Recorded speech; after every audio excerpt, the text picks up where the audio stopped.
بسم اللہ الرحمن الرحیم۔ بھائی آج ہم ایک دو مسئلوں کے بارے میں وضاحت کریں گے جن کا تعلق رمضان سے ہے اور روزوں سے ہے۔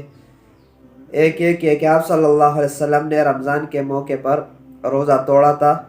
سفر میں، اور ایک یہ کہ سفر کی مقدار کتنی ہے اور کتنے دنوں تک ہم سفر میں شمار ہوں گے۔ تو پہلا تو یہ کہ آپ صلی اللہ علیہ وسلم کے بارے میں مسلم شریف کی روایت ہے، حضرت عبداللہ ابن عباس رضی اللہ عنہ سے روایت ہے کہ ایک مرتبہ آپ صلی اللہ علیہ وسلم مدینے سے مکہ کی طرف ہجرت فرما رہے تھے، تو جب راستے میں اصفہان ایک علاقہ ہے وہاں پر پہنچے تو آپ صلی اللہ علیہ وسلم نے پانی منگوایا اور خود بھی روزہ توڑا اور صحابہ سے بھی پانی پینے کو کہا اور روزہ توڑنے کا حکم فرمایا۔ تو حضرت عبداللہ ابن عباس رضی اللہ عنہ فرماتے ہیں کہ پھر مکہ پہنچنے تک آپ صلی اللہ علیہ وسلم نے روزہ نہیں رکھا،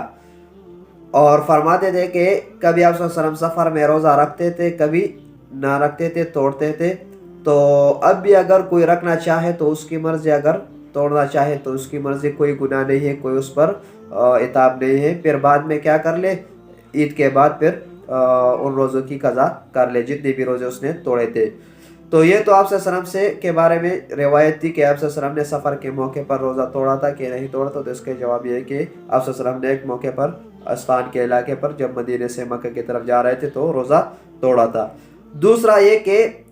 ہم کب سفر میں شمار ہوں گے اور کتنے دنوں تک ہم سفر میں شمار ہوں گے، تو اس کے متعلق کتابوں میں آتا ہے کہ جب آپ اپنے علاقے کے آبادی سے نکل جاؤ تقریباً 48 میل، اس کے بارے میں دو قول ہے۔ ایک میلوں کے، بعض فقہا میل کو اعتبار دیتے ہیں کہ میلوں کے حساب سے، اور بعض فقہا منزل کے حساب سے کہ منزلوں کا اعتبار ہوگا۔ تو جو علماء میلوں کو اعتبار دیتے ہیں تو وہ 48 میل اعتبار لیتے ہیں کہ جب آپ اپنی علاقے کے آبادی سے نکل جاؤ، مثال کے طور پر جہاں لاہور یا کراچی کے حدود ہے، جہاں سے لاہور کے حدود یا کراچی کے حدود ختم ہوتے ہیں تو وہاں سے شمار ہوگا۔ مثال کے طور پر آپ کراچی جا رہے ہیں لاہور سے، تو جب آپ لاہور کے حدود سے نکل جاؤ تو وہاں سے شمار ہوگا کراچی کے حدود کے سٹارٹنگ پوائنٹ تک۔ اپنے رشتہ دار یا اپنی جو آپ کی مقررہ جگہ ہے کہ وہاں تک آپ نے جانا ہے، وہاں سے وہاں تک شمار نہیں ہوگا، بلکہ لاہور کے آخری حدود سے شمار کریں گے کراچی کے سٹارٹنگ پوائنٹ تک، جہاں سے کراچی کی حدود، اگر یہ فاصلہ 48 میل کا ہوگا تو تب آپ مسافر شمار ہوگے۔ اور جو فقہا منزل کو اعتبار دیتے ہیں کہ منزل، تو اس میں پھر 3 منزلیں ہیں۔ جب آپ اپنی آبادی کے علاقے کے آبادی سے 3 منزل دور چلے جاؤ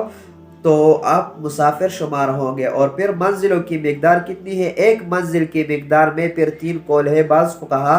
15 میل، ایک منزل 15 میل کا ہے، بعض فقہا کہتے ہیں کہ ایک منزل 18 میل کا ہے، اور بعض کہتے ہیں کہ ایک منزل 21 میل کا ہے۔ لیکن مفتابہی قول اور صحیح قول یہ ہے کہ ایک منزل 18 میل کا شمار ہوگا۔ تو 18 میل کا ایک منزل، 18 میل کے 2 منزل اور 3 منزل، تو یہ بھی تقریباً 48 میل ہی آتے ہیں۔ تو اس طرح اگر میلوں کا اعتبار ہوگا تب بھی 48 میل آج کل کا جو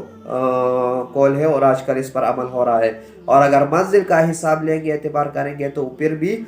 ایک منزل 18 میل کا حساب ہوگا۔ تو اسی اعتبار سے آپ جب اپنے علاقے سے دور چلے جاؤ تو پھر آپ مسافر سمجھے جاؤ گے۔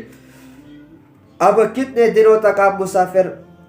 شمار ہوں گے؟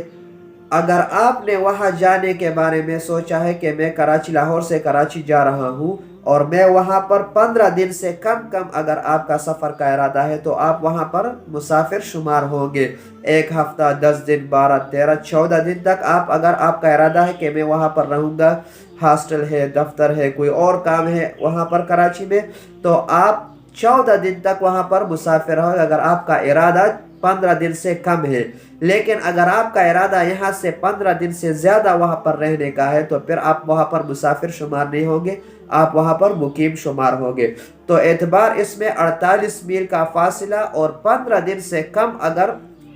آپ کا ارادہ ہے تو پھر آپ مسافر شمار ہوں گے۔ لیکن اگر 15 دن سے زیادہ کا ارادہ ہے کہ وہاں پر میں 1 مہینہ یا 16 دن، 17، 18، 20، 25 دن یا 15 دن سے زیادہ کا ارادہ ہے تو پھر وہاں پر آپ مسافر شمار نہیں ہوں گے، مقیم شمار ہوں گے۔ تو پھر آپ کو کیا ہوگا، روزہ بھی رکھنا پڑے گا۔ اور اسی طرح اگر مسافر ہے تو مسافر پر کیا ہے، نمازوں میں بھی قصر ہے، فرض نماز جو ہے وہ قصر پڑے گا، جتنے بھی 4 رکعت والی نمازیں ہیں فرائض تو وہ 2 رکعت پڑے گا، 4 اگر پڑے گا تو گناہگار ہوگا، چاہے مثال پہ طور ظہر، عصر، اسی طرح عشاء کی نمازیں جو 4 فرائض ہے تو اس کو 2 رکعت پڑھنا ہوں گے، اگر 4 پڑھے گا تو گناہگار ہوگا۔ اسی طرح اگر اس کو سہولت ہے، مثال پہ طور گاڑی اپنی ہے یا ہوٹل میں ہے یا اپنا کمرہ وغیرہ ہے، سنت پڑھنا چاہے تو پڑھ سکتا ہے، ثواب ہوگا، نہیں پڑھنا چاہے تو کوئی بات نہیں، اس پر کوئی گناہ نہیں۔ لیکن عشاء کے وقت جو وطر ہے، وطر لازمی پڑھنے ہوں گے، وطر میں کیا ہے، قصر بھی نہیں ہے، وطر میں معافی بھی نہیں ہے،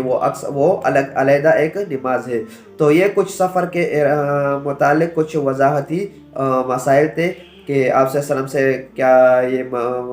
روایت ہے کہ آپ صلی اللہ علیہ وسلم نے سفر کے موقع پر روزہ توڑا تھا، اور سفر کی مقدار کتنی ہے اور کتنے دنوں تک ہم سفر میں شمار ہوں گے، اور سفر میں روزہ رکھنا گناہ ہے کہ ثواب ہے، وہ اجازت ہے کہ نہیں ہے شریعت کی طرف سے، اور نمازوں کے متعلق کیا ہے، قصر ہے کہ نہیں پورے پڑھنے ہیں۔ تو امید ہے کہ آپ لوگوں کو یہ بات سمجھ آئی ہوگی، اور یہ اپنے دوستوں کے ساتھ بھی شیئر کر لے تاکہ صدقہ جاریہ رہے، اور آپ کی وجہ سے کسی مسلمان اگر ایک مسئلے پر بھی عمل کرے گا تو انشاءاللہ اللہ پاک آپ کو بھی اس کا اجر دے گا۔ اللہ پاک عمل کرنے کی توفیق عطا فرمائے۔